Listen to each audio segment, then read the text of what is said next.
Extraordinary. For the first time since 2003, there are 3 U.S. aircraft carrier strike groups all operating in the Middle East at the same time, accompanied by their carrier air wings, by the USS Abraham Lincoln, the Gerald R. Ford, and the George H.W. Bush, all in the region, including over 200 aircraft, 1,500 sailors and Marines, according to CENTCOM. They bolster a remarkable show of force in the region right now. Take a look at this. These are our assets right now in the Middle East, lined up surrounding the Red Sea, the Strait of Hormuz, the Persian Gulf, the Gulf of Oman, completely protected by American forces. Watch this. If Iran is putting mines in the water or otherwise threatening American commercial shipping or American forces, we will shoot to destroy. With that, we bring in retired Navy SEAL officer and former recon Marine Mike Sarraille. Great to have you here. His service includes, I should say, leading combat operations in Iraq. He is Chief Talent Officer at Overwatch Mission Critical, and it is an honor to have you with us. Thank you very much for joining us today, Mike.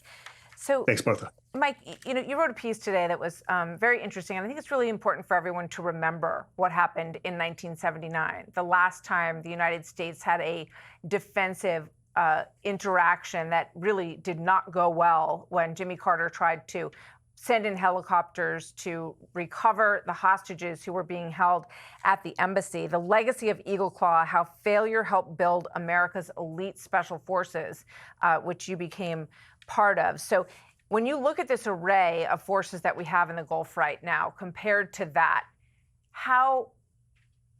sum it up for us in terms of how different this confrontation is, Mike? Yeah. Martha, when you show that overlay, the disposition of our assets, the only thing I feel is fear. That's pure fear. That is a wrath that nobody should be on the receiving end of. And if they are, they're never going to forget it. But, with this third carrier strike group, it adds combat power, mass, redundancy, or persistent operations tempo, and timely in terms of political pressure stepping into these talks in Islamabad. But you mentioned the amount of aircraft, 60 to 75 aircraft, destroyers, carriers, and that brings layered missile defense. It brings ISR and electronic warfare. It brings Tomahawks, and it brings logistical depth. So there are two purposes here. One, with this third carrier strike group, it increases the probability that we can open up the straits without disruption. But they're also prepared if these talks go back to bring hell. And we have a saying: 1 carrier strike group will punish, 2 will dominate, and as I said, 3 brings a wrath that nobody should be on the receiving end of. So what we see from Iran is continued aggressiveness, bluster. They have these small, fast boats, and everyone remembers the USS Cole. So with all of these ships in the region, it's still a very large body of water all around. So are we able to prevent them from laying mines? Can we sweep these mines? And can we prevent these small, fast boats from hitting and damaging or killing any of our people?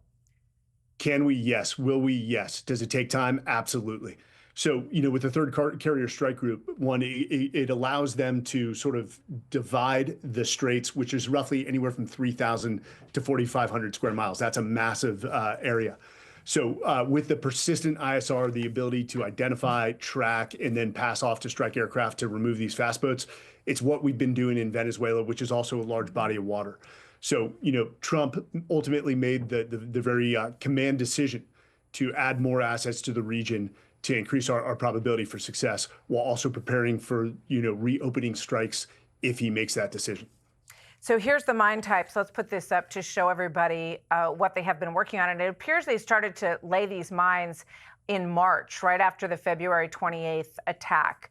So, and the question of whether or not we should be taking out these small boats, the president said, that the Navy has obviously his orders to go ahead and take these boats out. This is an international body of water. You can't lay mines in the middle of it legally and get away with it, right?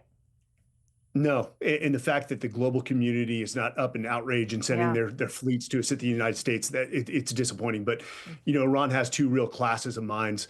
One is the Maham 1 and the Maham 2, and you see it on the display. You've got moored mines, and then the ones that are more technologically advanced, a little nastier in nature, are the bottom influence mines that work off the acoustic or magnetic signature of a boat. But we have the assets. MH-60 Sierras with LiDAR, We've got unmanned both surface and subsurface vessels that can identify them, send that location to the Navy that will then come in to destroy them. So we've got the capability, but to your point, it's a large region or a large body of water, and it just takes a little bit of time. It takes persistence, dedication, and commitment. And with every passing day that this blockade is held, their oil production facilities are overwhelmed and start to dry up and be shut down, which is an enormous burden on what's left of their economy. Mike Sarraille, thank you very much. Great to have you with us, sir. Thank you for your service. Thank you, Martha. Good to see you. You too. Be sure to like and subscribe for all the Fox News latest on YouTube and catch full shows streaming now on Fox One.